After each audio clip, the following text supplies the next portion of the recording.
whole world and all its treasures and the sea, air, and earth were here when you were born. Begin to think of the untold and undiscovered riches all around you, waiting for the intelligence of man to bring them forth. Look at wealth as the air you breathe. Get that attitude of mind. As Emerson said to the woman, who wanted to prosper, he took her down to the ocean. He said, "Take a look." She said, "Oh, there's plenty of water, isn't there?" He said, "Look at wealth that way, and you'll always have it." Yes, realize it's like the tide, forever flowing out, forever flowing back. A sales manager said to me that an associate of his sold $1 million idea for expansion to the organization. You can have an idea worth a fortune too. Wealth is a thought image in your mind. Wealth is an idea in your mind. Wealth is a mental attitude. He also told me that there were more millionaires now in the United States than at any time in the history of the country. You can have an idea worth a fortune, yes, you can. Moreover, you are here to release the imprisoned splendor within you and surround yourself with luxury, beauty, and the riches of life. Learn that it is necessary to have the right attitude towards money, wealth, food, raiment, clothing, all these things. When you really make friends with wealth, you will always have a surplus of it. It is normal and natural for you to desire a fuller, richer, happier, and more wonderful life. Look upon money as God's idea of maintaining the economic health of the nation, of the nations of the world. When money is circulating freely in your life, you're economically healthy. In the same manner as when your blood is circulating freely, you are free from congestion. Begin now to see money in its true significance and role in life as a symbol of exchange. That's all it is. It has taken many forms down through the ages. Money to you should mean freedom from want. It should mean beauty, luxury, abundance, sense of security, and refinement. You're entitled to it. Being poor is a disease. It is a mental attitude. A young woman, a very good writer, who had had several articles accepted for publication, said to me one time, "I don't write for money." I said to her, "What's wrong with money?" "It's true you don't write for money, but the labor is worthy of his hire. What you write inspires, lifts up, and encourages others. When you adopt the right attitude, financial compensation will automatically come to you freely and copiously." She actually disliked money. Once she referred to money as filthy lucre.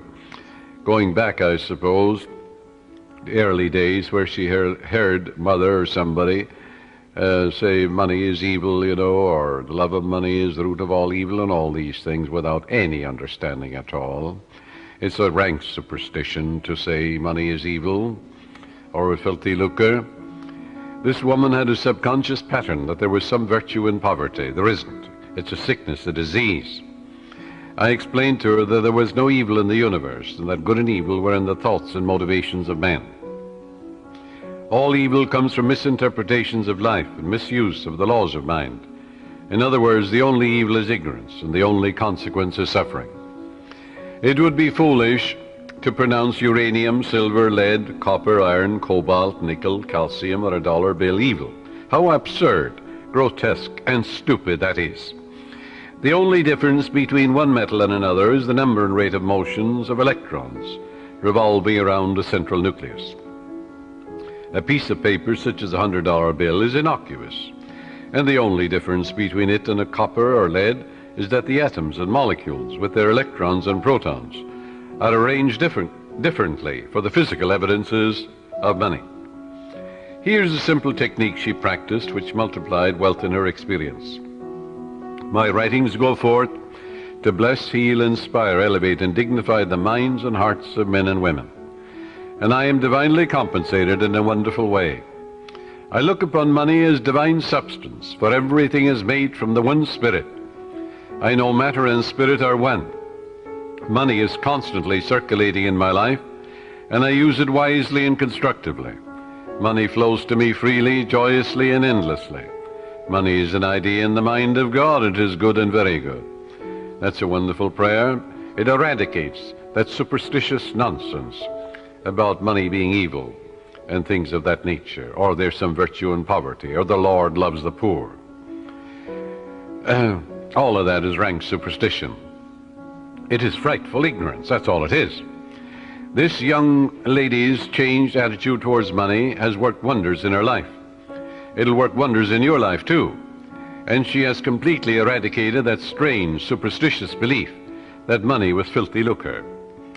She realized that her silent condemnation of money caused money to fly from her instead of to her. Her income has tripled in 3 months, which was just the beginning of her financial prosperity. Some years ago, I talked with a clergyman who had a very good following. He had an excellent knowledge of the laws of mind and was able to impart this knowledge to others. But he could never make ends meet. He had what he thought was a good alibi for his plight by quoting from Timothy, "For the love of money is the root of all evil." That's in the book of Timothy, in the 6th chapter, 10th verse. Forgetting what followed in the 17th verse of the same chapter. In other words, taking it out of context, when Paul charges the people to place their trust or faith in the living God, who giveth us richly all things to enjoy. That's also in the book of Timothy. Love in biblical language is to give your allegiance, loyalty, and faith to the source of all things, which is God or the living Spirit or the life principle in you. You are not, therefore, to give your allegiance, loyalty, and trust to created, but to the Creator, the eternal source of everything in the universe, the source of your own breath, source of your life, the source of the hair in your head, the source of your heartbeat, the source of the sun and the moon and the stars, the source of the world and the earth you walk on. If a man says, "All I want is money, nothing else," that's my God, and nothing but money matters. He can get it, of course, but he's here to lead a balanced life.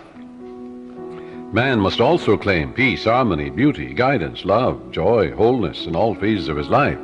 How can he live without courage, faith, love, goodwill, joy in this world today? Nothing wrong with money, not a thing in the world, but that's not the sole aim in life. To make money the sole aim in life would constitute an error, a wrong choice. There wouldn't be anything evil in it, but you'd be imbalanced and lopsided. You must express your hidden talents. You must find your true place in life. You must experience the joy of contributing to the growth, happiness, and success of others. We're all here to give.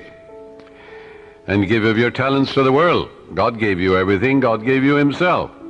You have a tremendous debt to pay, because you owe everything you have to the infinite. Therefore, you're here to give life and love and truth to your ideals, to your dreams, your aspirations. You're here to row the boat and put your hand to the wheel and contribute to the success and happiness, not only of your children, but of the whole world. To accumulate money to the exclusion of everything else causes man to become imbalanced and lopsided and frustrated. Yes, as you apply the laws of your subconscious in the right way, you can have all the money you want and still have peace of mind, harmony, wholeness, and serenity. You can do a lot of good with it. You can use it wisely, judiciously, and constructively, like anything in nature. You can use your knowledge of philosophy in a constructive way, or you can begin to brainwash impressionable minds with communism and all the rest of it. I pointed out to this minister how he was completely misinterpreting the scripture in pronouncing pieces of paper or metals evil, when these were neutral substances, for there is nothing good or bad, but thinking makes it so.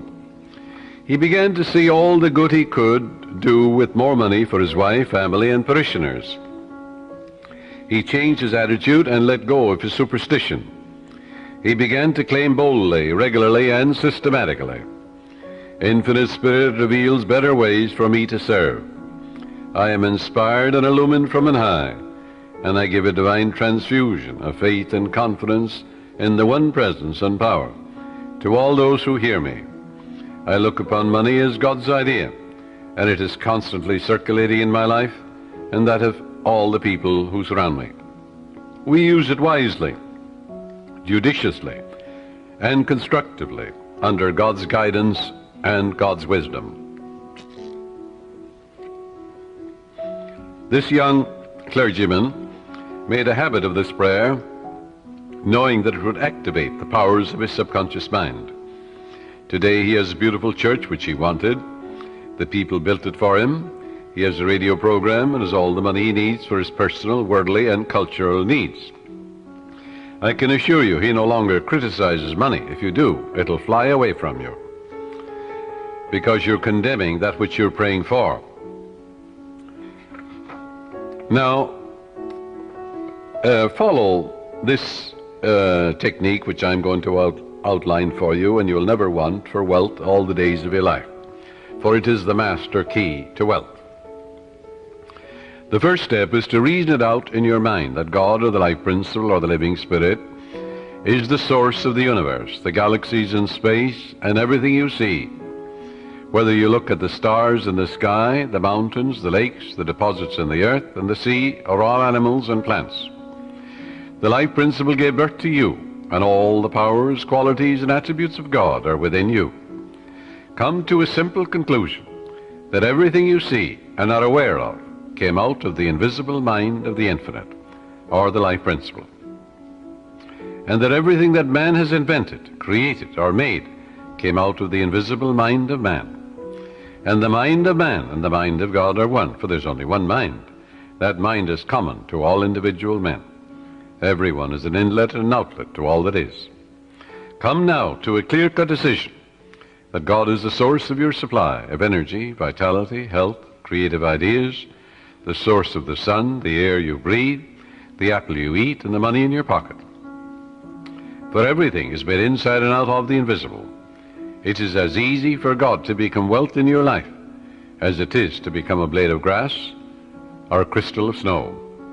The second step, decide now to engrave in your subconscious mind the idea of wealth.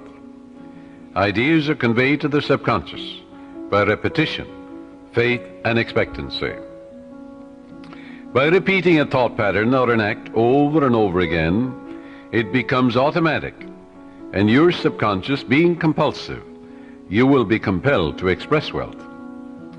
The pattern is the same as learning to walk, swim, play the piano, type, or drive a car. You must believe in what you're affirming. It's not mumbo-jumbo, it's not idle affirmations. You must believe in what you're affirming, like you believe that when you put seeds in the ground, they grow after their kind. And the seeds are thoughts deposited in your own subconscious mind. Realize that what you are affirming is like the apple seeds you deposit in the ground, and they grow after their kind. You can imagine the seeds going from your conscious to your subconscious mind and being reproduced on the screen of space. By watering and fertilizing these seeds, you accelerate their growth. Know what you are doing and why you are doing it. You're writing it with your conscious pen in your subconscious mind. Because you know, wealth is walk down the street and you see it. Can you count the flowers along the road as you drive? Can you count the sands on the seashore? Can you count the stars in the sky? Can you count the wealth that you're walking on? Yes, underneath you. Maybe oil, gold, silver, uranium. Do you ever think of the riches of the sea, the soil, the air? So third step is repeat the following affirmation for about 5 minutes, night and morning. I am now writing in my subconscious mind the idea of God's wealth. God is the source of my supply, and I know God is the life principle within me, and I know I'm alive. And all my needs are met at every moment of time and point of space. God's wealth flows freely, joyously, and ceaselessly into my experience, and I give thanks for God's riches forever circulating in my experience. Step 4. When thoughts of lack come to you, such as, I can't afford that trip, or I can't meet that note in the bank, or I can't pay that bill, never, never finish a negative statement about finances. This is mandatory. Reverse it immediately in your mind by affirming, God is my instant and everlasting supply, and that bill is paid in divine order. If a negative thought comes to you 50 times in 1 hour, reverse it each time by thinking and affirming, God is my instant supply, meeting that need right now. After a while, the thought of financial lack will lose all momentum, and you will find your subconscious is being conditioned to wealth. If you look at a new car, for example, Never say, I can't buy that or I can't afford it. Your subconscious takes you literally and blocks all your good. On the contrary, say to yourself, that car is for sale.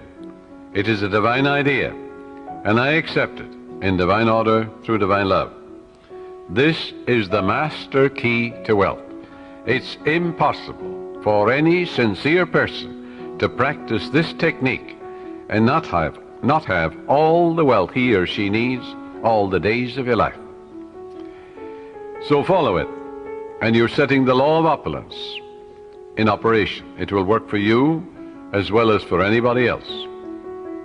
The law of mind is no respecter of persons. Your thoughts make you wealthy or poor.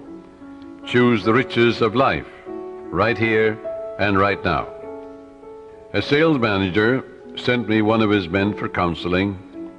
This salesman was a brilliant college graduate. He knew his products very well. He was in a lucrative territory, but was making only $5,000 annually in commissions. The sales manager felt he should double or at least triple it. In talking to the young man, I found he was down on himself. He had developed a subconscious pattern or self-image of $5,000 a year. In other words, that's all I'm worth. He said that he had been born in a poverty-stricken home and that his parents had told him that he was destined to be poor. His stepfather had always told him, "You'll never amount to anything. You're dumb, you're stupid." These thoughts were accepted by his impressionable mind, and he was experiencing his subconscious belief in lack and limitation. I explained to him that he could change his subconscious mind by feeding it with life-giving patterns.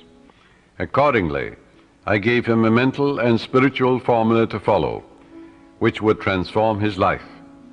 I explained to him that he should under no circumstances deny what he affirmed, because his subconscious mind accepted what he really believed.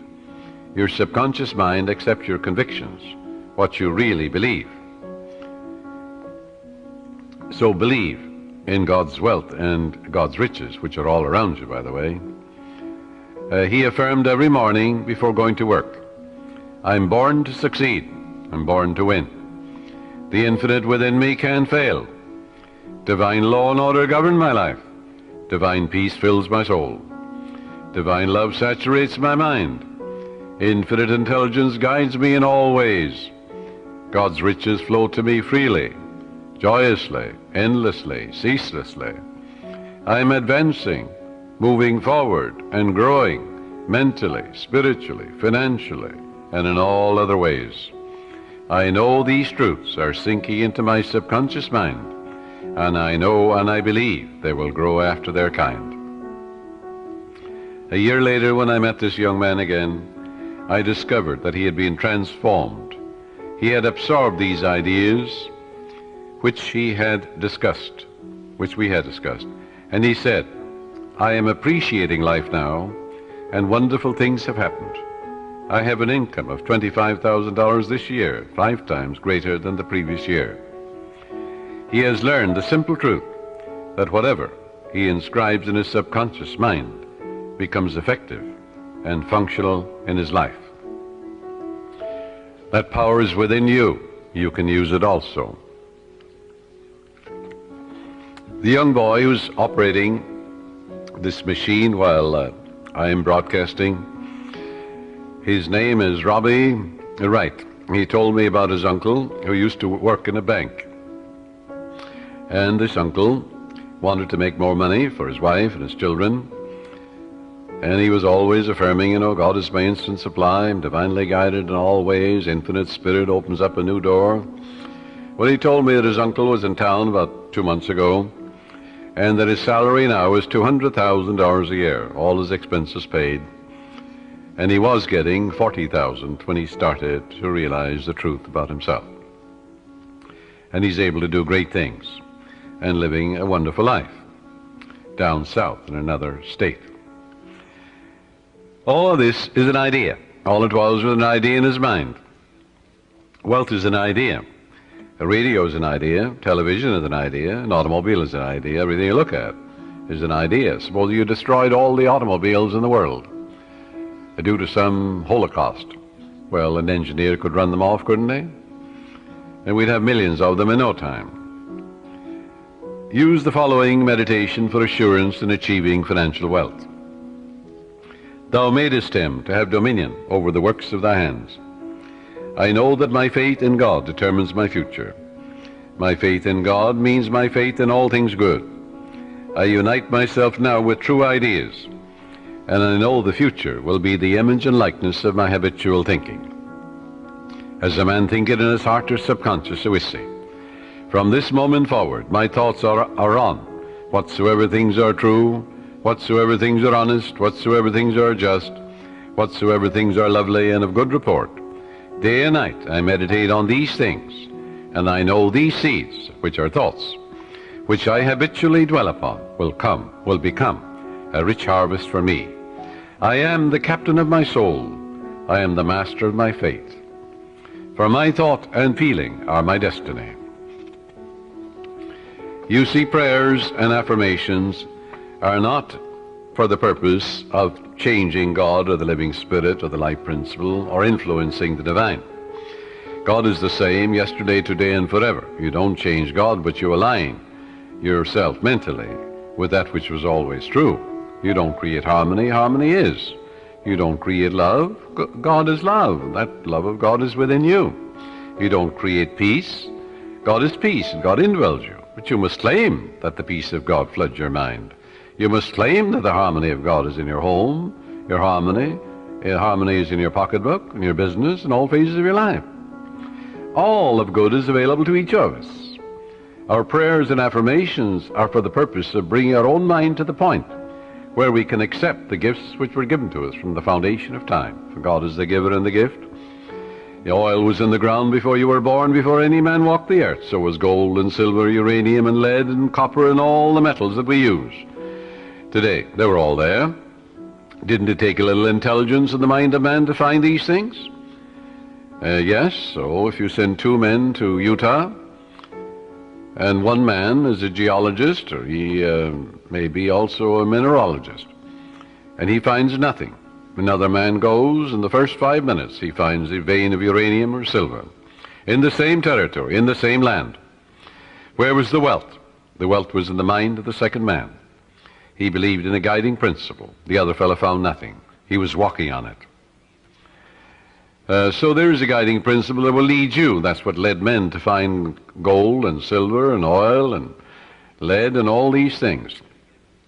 We don't need to work on conditions. We need only to work on ourselves. The only place we can cure our lack and limitation is in our own mind. Be ye transformed by the renewal of your mind. When we have done it there, we shall find that the world, that is your body, your environment and conditions, will be a mathematical reflection of your inner state of mind. Whatsoever things ye ask for when ye pray, believe that ye have received them and ye shall have them. That is the basis of all successful prayer, whether for the healing of our bodies, for prosperity, success, for achievement, or for material benefits. Once you convince your deeper mind that you have the thing you want, it will proceed immediately to bring it to pass. You might say to me, how can I convince my deeper mind, my subconscious, that I have riches or any other good thing when my common sense tells me that bills are piling up, creditors are after me, the bank is calling up to pay for the mortgage and for the money I owe and so on. You can't. If you keep thinking about debts and obligations and how much you owe, you'll only magnify your misery. But here is a truth about the laws of your mind. Your deeper mind accepts as a fact whatever you repeat to it in convincing tones, often enough, just the same as you learn to walk. You had a thought pattern, an act, whether it's swimming or walking or playing tennis or golf, and you repeat it over and over again. You knew what you were doing and why you were doing it. You wanted to learn to walk, you wanted to learn to dance, you wanted to learn to swim. So finally your subconscious assimilated the pattern, didn't it? And then you swim automatically and you walked automatically. The same procedure in praying for wealth or anything else. Once your subconscious accepts the statement as a fact, it proceeds to do everything possible to bring riches to you. Now that's the whole purpose of affirmations, so that you convince yourself of the truth of that which you affirm. Then your deeper mind will bring these things to pass. Many men say to me, I got an affirmation from someone, and it said, I am rich and prosperous now, I am successful, and I'm very wealthy. That affirmation, he said, succeeded in making me much more aware of my need, because, you see, he believed more in poverty and lack than he did in the riches all around him. So I explained to him, I said, you must turn away from that pattern and come back, change your belief. Your subconscious accepts what you believe. I said, look around you and realize that God created you and the whole world. It's an invisible spirit within you. Everything is made inside and out of it. It started your heartbeat. It's the air you breathe, the water you drink. It's the fruit that you eat. And therefore turn away and turn within and change that and say, I recognize the eternal source of my supply. God is the source of my supply. All my needs, spiritual, mental, material, are met at every moment of time and point of space. And God's wealth is circulating in my life, and there's always a surplus. So by day and by night I'm advancing, moving forward and growing, spiritually, mentally, materially, financially, intellectually, and every way. And all things be ready if the mind be so. It is done unto me as I believe. And before they call I will answer, while they're yet speaking I will hear. Oh, how I love thy law. Let it be my meditation both day and night. And the law is, I am what I contemplate. I am what I believe myself to be. According to my faith is it done unto me. God gave you richly all things to enjoy. God made you rich, why then are you poor? And as he began to realize the source of the infinite ocean of supply, the source of the very hair in his head, you know, the source of the power that enables him to lift a chair, the source of the grass, the source of the hay in the field, the source of the cattle in 1,000 hills. He began to realize the source. He aligned himself with it, and then it made sense to him. Then he realized that he was writing in his subconscious mind the idea of wealth, of growth, and prosperity. He changed his belief to a belief in the riches, the endless riches all around him, instead of poverty, which was a false belief in his mind. Don't you know there's enough fruit rots in the tropics to feed all humanity? Nature is lavish, extravagant, bountiful. God gave you richly, yes, all things to enjoy. These things, he said, I've said unto you, that my joy might remain in you, and your joy might be full. Heretofore you've asked for nothing, now ask, that your joy might be full. And I am come that you might have life, and have it more abundantly. Heretofore you've asked for nothing, now ask, that your joy might be full. But to ask, you see, in the Bible is to claim. And as Paul says, you claim it boldly, but you know what you're doing and why you're doing it. So if you have a lot of debts and obligations, a lot of bills to pay, don't worry about them. Turn to the source, which is endless. Remember the farmer, what he says to you. He says, well, I don't worry about the weeds. The grain is growing, and it will kill all the weeds. That's what the farmer tells you. Likewise, as you focus on your good, on guidance and right action, on the eternal source of your supply, whether it is mental or spiritual or financial you need, there's but one source, not two. And as you turn to it and give thanks for that endless supply, then all the weeds will be killed. Thoughts of lack and limitation will die in you, and God will multiply your good exceedingly. Joy into your life. Pray for joy by claiming it. The joy of the Lord is my strength, the Bible says. Repeat that to yourself, and after a while, you'll be amazed what will happen to your bloodstream and to the general circulation. Don't keep analyzing it or gritting your teeth about it. Just know that joy is the elan of life, the expression of life.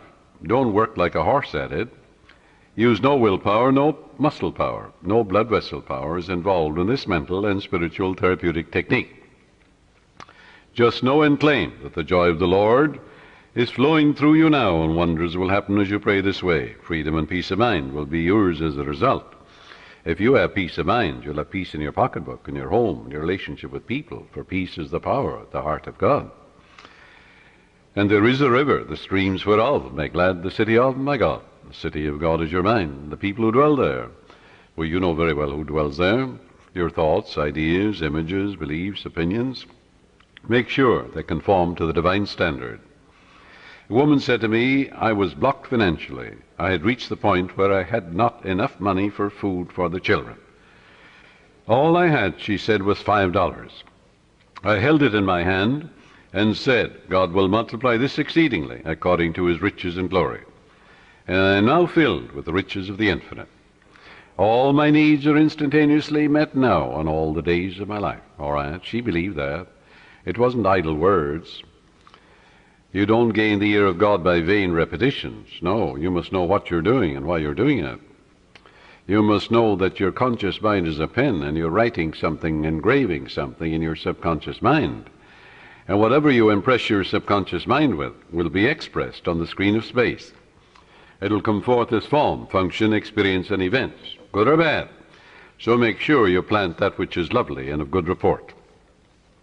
She said, I affirmed that all my needs are instantaneously met now in all the days of my life for about a half an hour, and a great sense of peace came over me. I spent the $5 freely for food. The owner of the market asked me if I wanted to work there as a cashier, since the present one had just gotten married and left. I accepted it, and shortly afterwards I married the owner, my boss, and we have experienced and are experiencing all the riches of life. This woman looked to the source. She didn't know how her prayer would be answered, because you never know the workings of the subconscious. She believed in her heart in the blessings of the infinite. Follow. To believe is to live in the state of being it. It also means to be alive to the eternal truths. Her good was magnified and multiplied exceedingly, because the subconscious always magnifies what you give attention to. There is a presence and a power within you, and you can use it, and you can stir up, as Paul says, the gift of God within you. For God is the giver and the gift, and everything has been given to you. And therefore you can tune in and claim guidance, right action, beauty, love, peace, abundance, security.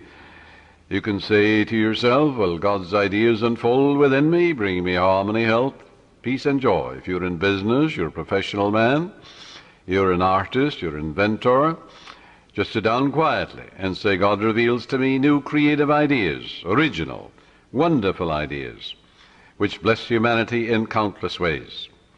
And then watch the wonderful ideas come to you. And they will come, because when you call, it answers. You remember what it says in the Bible? Call upon me, I'll answer you. I'll be with you in trouble. I'll set you on high, because you have known my name. And the name means the nature. Well, the nature of infinite intelligence is responsiveness. Call, the response comes. Constantly affirm, feel and believe that God multiplies your good exceedingly, and you will be enriched every moment of the day, spiritually, mentally, intellectually, financially, and socially, for there's no end to the glory of man for his daily living. Watch the wonders that will happen as you impress these truths in your subconscious mind. As you listen to this tape, this cassette, let these truths sink into your subconscious, and they will, and they are. And you're engraving them. And the more often you do this, well, the quicker you will impregnate your deeper mind. You'll experience a glorious future in a financial way, in every way, too. Watch your thoughts. Never talk about economic lack and limitation. Never talk about being poor or in want. It is very foolish to talk to your neighbors or relatives about hard times, financial problems, and like matters. Count your blessings. Begin to think prosperous thoughts. Talk about the divine riches present everywhere. Realize that the feeling of wealth produces wealth. When you talk about not having enough to go around and how little you have, and how you must cut corners and eat the cheapest meat, these thoughts are creative, and you are only impoverishing yourself. Use the money you now have freely. Release it with joy, and realize that God's wealth flows to you in avalanches of abundance. Look up to the source. As you turn to the divine presence within you, the response will come. It is written, He careth for you. You will find neighbors, strangers, associates adding to your good, and also to your supply of material things. Make it a practice to pray for divine guidance in all your ways, and believe that God, or the Supreme Intelligence, is supplying all your needs according to His riches and glory. Claim it boldly. Come boldly to the throne of grace, Paul says.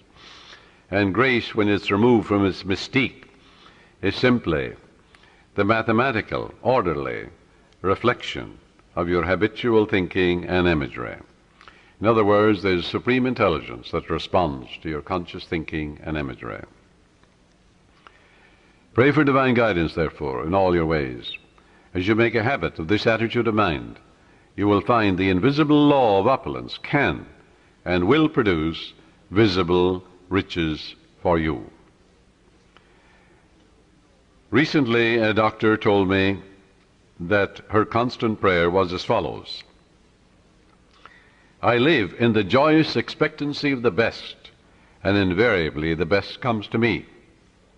My favorite Bible verse, she said, with which I saturate my mind is, He giveth to all life and breath and all things. That's from the book of Acts, 17th chapter, 25th verse. She has learned that she is not dependent on people for joy, health, success, and happiness or peace of mind. She looks to the living Spirit Almighty within her for promotion, achievement, wealth, success, and happiness. Whosoever trusteth in the Lord, happy is he. That's from the book of Proverbs, 16th chapter, 20th verse. Contemplate promotion, success, achievement, illumination, and inspiration, and the Spirit of the Almighty will move in your behalf, compelling you to express fully what you meditate on. Let go now and permit the infinite riches of the Infinite One to open up new doors for you. Let wonders happen in your life. In prayer therapy, avoid struggle and strain. Don't try and force things. How could you add power to omnipotence? Can you make a seed grow? You can't. Plant it in the ground. It will grow. The oak is in the acorn. The apple is in the apple seed. The archetype or pattern is there, but you must deposit it in the soil where it dies, undergoes dissolution, bequeaths its energy to another form of itself. Spiritual-minded man, he looks at an acorn, he sees a forest, you know. Yes, that's the way your subconscious works. It magnifies your good exceedingly. So avoid strain, since this attitude is indicative of your unbelief. If you're worrying and fearful and anxious, well, that inhibits your good. That brings about blocks and delays and impediments in your life. What does fear do? That which I greatly feared has come upon me. Reverse it. That which I greatly love comes into my experience. Love is emotional attachment. In your subconscious is all the wisdom and power necessary to solve any problem. Your conscious mind is prone to look at external conditions and tends continually to struggle and to resist. Remember, however, it is the quiet mind that gets things done. Quiet your body periodically. Tell it to be still and relax. It has to obey you. Your body moves as moved upon. Your body acts as acted upon. Your body has no self-conscious intelligence, no volition, no will. It moves as moved upon. You can play a melody of God on your body. When your conscious mind is quiet and receptive, the wisdom of your subconscious rises to the surface mind, and you receive your solution. A beauty parlor operator told me that the secret of her success was that every morning prior to opening her beauty salon, She had a quiet period in which she affirms, God's peace fills my soul, and God's love saturates my whole being. God guides, prospers, and inspires me. I am illumined from on high, and His healing love flows from me to all my clients. Divine love comes in my door. Divine love goes out of my door. All those who come into my salon are blessed, healed, and inspired. The infinite healing presence saturates the whole place. This is the day the Lord hath made, and I rejoice and give thanks for the countless blessings which come to my clients and to myself. She had this prayer written out on a card and reiterates these truths every morning. At night she gives thanks for all her clients, claiming that they are guided, prospered, happy, and harmonious, and that God and His love flow through each one, filling up all the empty vessels in her life. She stated to me that following this prayer pattern, at the end of 3 months she had far more clients than she could handle, had to hire 3 additional operators. She had discovered the riches of effective prayer and is prospering beyond her fondest dreams.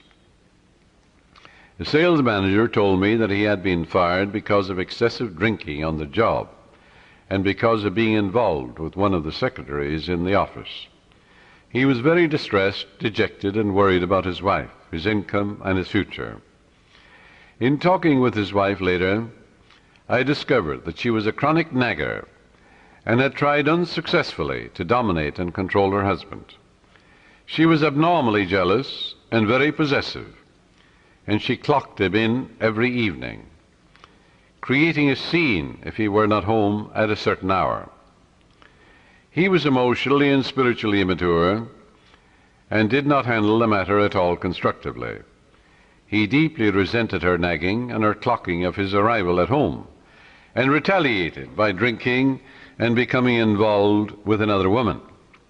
He said to me, I just wanted to get even with her. Both of them agreed it takes 2, to make a go of marriage. It takes 2 to prosper. If a husband and wife will agree in prosperity and success, agreement means harmony, they will prosper. They'll have all the money they need to do what they want to do when they want to do it. And when you have all the wealth you need to do what you want to do when you want to do it, you're as rich as Croesus. Both of them agreed to start a prayer process night and morning, realizing that as they prayed for each other, there could not possibly be any bitterness, hostility, or resentment, as divine love casts out everything unlike itself. And it does. She prayed night and morning as follows. My husband is God's man. God is guiding him to his true place. What he is seeking him. Divine love fills his soul. Divine peace fills his mind and heart. He is prospered in all his ways, spiritually, mentally, financially, socially, every way. By day and by night he is advancing, moving forward and growing, spiritually, mentally, financially, socially, intellectually, in all ways, for life itself is growth. There are harmony, peace, love, and understanding between us. It is divine right action and divine peace operating in our lives.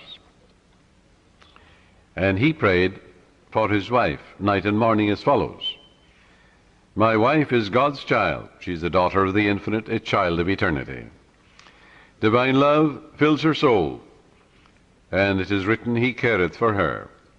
Divine love, peace, harmony, and joy flow through her at all times. She's divinely guided and prospered in all her ways. For to prosper is to grow along all lines. There are harmony, peace, love, and understanding between us. I salute the divinity in her, and she salutes the divinity in me. As both of them became relaxed and peaceful about the situation, they realized that only good can come out of this situation. Soon he received a phone call from the president of the company calling him back, stating that he had heard he had had a reconciliation with his wife, and at the same time he praised him for his past achievements and accomplishments for the organization. Actually, his wife, without his knowledge, had visited the president of the company and had told him the whole story, how happy they now were, and how the other woman had vanished out of his life. She told how they were now praying together. He was impressed, and she and her husband discovered very quickly the riches of scientific prayer. For the riches of the infinite are within you. You can know if you have succeeded in prayer by the way you feel. If you remain worried or anxious, if you're wondering how, when, and where, or through what source, your answer will come, you are meddling. This indicates you do not really trust the wisdom of your subconscious. Avoid nagging yourself all day long, or even from time to time. When you think of your desire, lightness of touch is important. Remind yourself that infinite intelligence has taken care of it in divine order, far better than you can by tenseness of your conscious mind.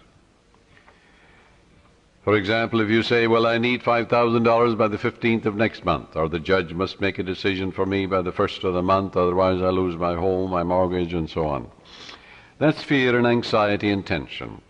What will that do? Bring blocks and delays, impediments and difficulties into your life. Always go to the source. Remember, in peace and in confidence shall be your strength. When you're anxious and tense and worried, that will not bring about prosperity or peace of mind or health or anything. Go back to the source. Come to a place of absolute rest in your mind and say to yourself, reiterate these truths. It is done unto me as I believe. Go thy way as thou hast believed, so be it done unto thee. All things be ready if the mind be so, which means all I have to do is ready my mind to receive the benediction, the guidance, the wealth, the answer, the solution, the way out. According to my faith is it done unto me. Go thy way, thy faith hath made thee whole. Go in peace, thy faith hath made thee whole. And all things are ready if the mind be so. The light of God shines in me. The peace of the everlasting God fills my soul. And quietness and confidence shall be my strength. God gave me richly all things to enjoy. With God all things are possible. Reiterate these simple truths and say, the Lord is my shepherd, I shall not want. He maketh me to lie down in green pastures. He leadeth me beside the still waters. He restoreth my soul. When I call upon him and he answers me, he'll be with me in trouble. He'll set me on high because he hath known my name. God is my instant everlasting supply and ever-present help in time of trouble. Reiterate these truths. Read a psalm like the 23rd and 91st Psalm. And go over these psalms quietly, peacefully, and lovingly. You'll get to a point of rest and peace in your mind. And you realize that God is never late, and that God is your instant and everlasting supply, guiding and directing you, revealing to you everything you need to know, opening up the door for you, revealing to you the solution. And God's riches are circulating in your life, and there's always a surplus. Then, when you act that attitude of mind, the way will open up, the dawn will appear, and the shadows will flee away. But you won't get an answer by worry and fear and tension and anxiety. This will only attract more lack, more difficulties. So reverse it. Go back to the source. Reiterate the truths you know.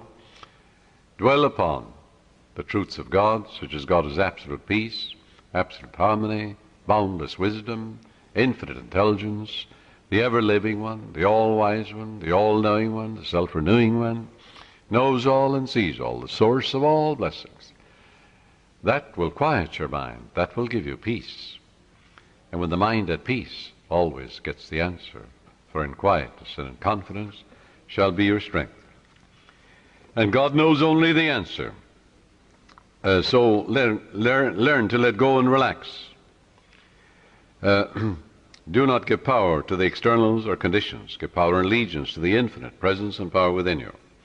The swimming instructor tells you that you can float on the water, which will support you if you remain quiet, still, and at peace.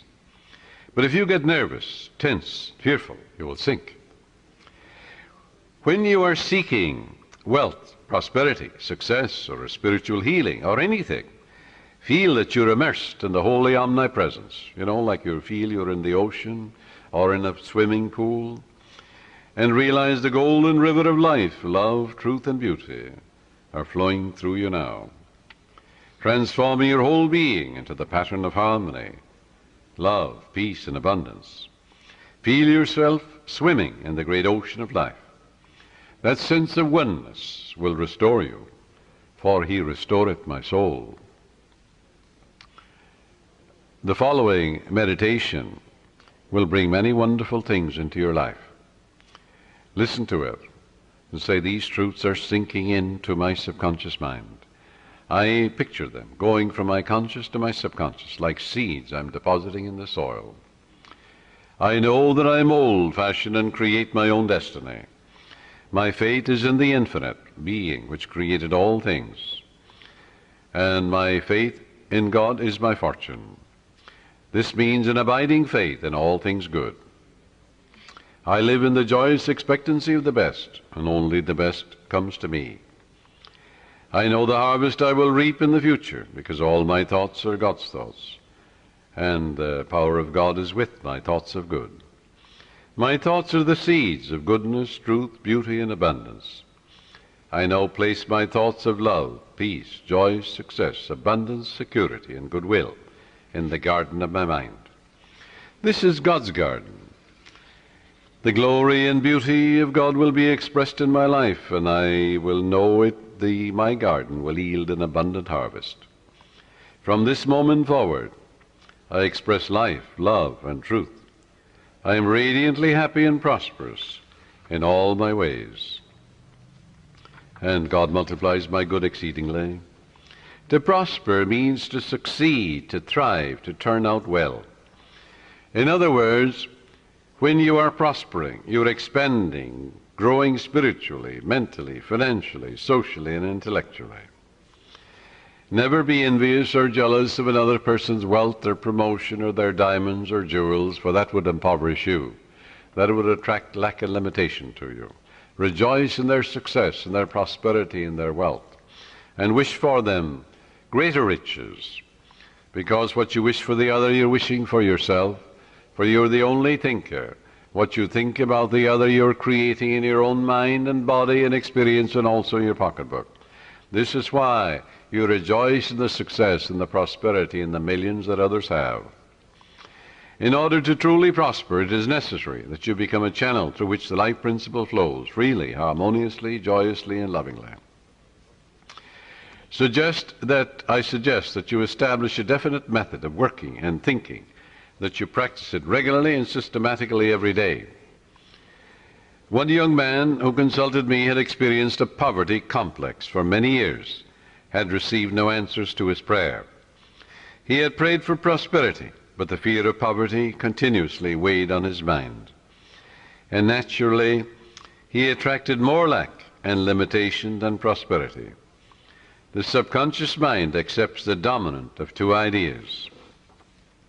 Change your mind from belief in poverty, but begin to believe in God's riches, which are all around you. Infinite riches. After talking with me, he began to realize that his thought image of wealth produces wealth, that every thought is creative, unless it is neutralized by a counter thought of greater intensity. Furthermore, he realized that his thought and belief about poverty was greater than his belief in the infinite riches all around him. Consequently, he changed his thoughts and kept them changed. I wrote out a prosperity prayer for him as follows. It will benefit you. I know there is only one source, this is the prayer, the life principle, the living spirit, from which all things flow. It created the universe, and all things therein contained. I am a focal point of the divine presence. My mind is open and receptive. I am a free-flowing channel for harmony, beauty, guidance, wealth, and the riches of the infinite. I know that wealth, health, and success are released from within and appear in the without. I am now in harmony with the infinite riches within and without. And I know these thoughts are sinking into my subconscious mind and will be reflected on the screen of space. I wish for everyone all the blessings of life. I am open and receptive to the divine riches, spiritual, mental, and material, and they flow to me in avalanches of abundance. This young man focused his thoughts on God's riches rather than on poverty, and made it a special point never to deny what he affirmed. Many people pray, for wealth, and they deny it an hour later. They say, I can't afford this, I can't make ends meet. They're making a mockery of their prayer. They're like the man that gets into a taxi in New York, and he's going to the airport, and on the way he says to the taxi driver, oh, take me back home, I forgot my passport. So he goes back. Then he said on the way again, oh, I better go to my club, I forgot my wallet. So the taxi driver takes him to his club. And he says, oh, I forgot some letters at my grandmother's. So off he goes to the grandmother. And he gives a half a dozen directions in a half an hour to the taxi driver. Finally, the taxi driver takes him into the police station because he realizes he's mental. Well, now this is the way millions of people pray, even in the New Thought movement. They give a half a dozen directions to their subconscious mind in a half an hour or an hour. The subconscious is so confused and perplexed, it doesn't know what to do, it doesn't do anything. So it results in plain frustration. Frustration, it comes from frustrare, to deceive, to work for nothing. So you don't put a seed in the ground and then dig it up. Stop contradicting what you've affirmed. And that's the way people pray for prosperity. They're constantly denying what they're affirming. And they're making a mockery of prayer. So this young man focused his thoughts on God's riches rather than poverty, and he stopped saying, I can't afford, or I can't buy that piano, or I can't buy that car. He never used the word can't. Can't is the only devil in the universe. Your subconscious takes you literally and blocks all your good. Now, in a month's time, his whole life was transformed.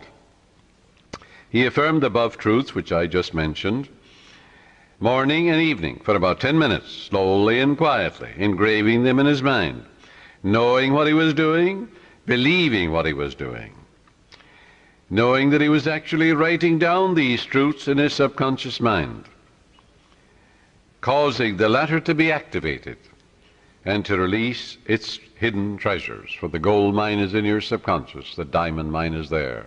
It's the source of all the riches of heaven.